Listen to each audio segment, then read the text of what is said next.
முதல் வாசகம். கொள்ளிவாய் பாம்பை பார்க்கிற ஒவ்வொருவனும் பிழைப்பான். எண்ணிக்கை நூலிலிருந்து வாசகம். அதிகாரம் 21, இறைவசனங்கள் 4 முதல் 9 முடிய. அந்நாள்களில் ஏதோம் நாட்டை சுற்றி போகும்படி ஓர் என்ற மலையிலிருந்து இஸ்ரேல் மக்கள் செங்கடல் சாலை வழியாக பயணப்பட்டனர். அவ்வழியை முன்னிட்டு மக்கள் பொறுமை இழந்தனர். மக்கள் கடவுளுக்கும் மோசேவுக்கும் எதிராக பேசினர். இந்த பாலை நிலத்தில் மாழும்படி எங்களை எகிப்திலிருந்து கொண்டு வந்தது ஏன்? இங்கு உணவும் இல்லை, தண்ணீரும் இல்லை. அற்பமான இந்த உணவு எங்களுக்கு வெறுத்து போய்விட்டது என்றனர். உடனே ஆண்டவர் கொள்ளிவாய் பாம்புகளை மக்களிடையே அனுப்பினார். அவை கடிக்கவே இஸ்ரேல் மக்களில் பலர் மாண்டனர். அப்போது மக்கள் மோசேயிடம் வந்து, நாங்கள் பாவம் செய்துள்ளோம், நாங்கள் ஆண்டவருக்கும் உமக்கும் எதிராக பேசியுள்ளோம்.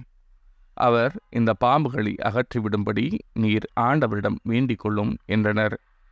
அவ்வாறே மோசே மக்களுக்காக மன்றாடினார். அப்போது ஆண்டவர் மோசேயிடம், கொள்ளிவாய் பாம்பு ஒன்றை செய்து அதை ஒரு கம்பத்தில் பொறுத்து, கடிக்கப்பட்டோரில் இதை பார்க்கிற ஒவ்வொருவனும் பிழைப்பான் என்றார்.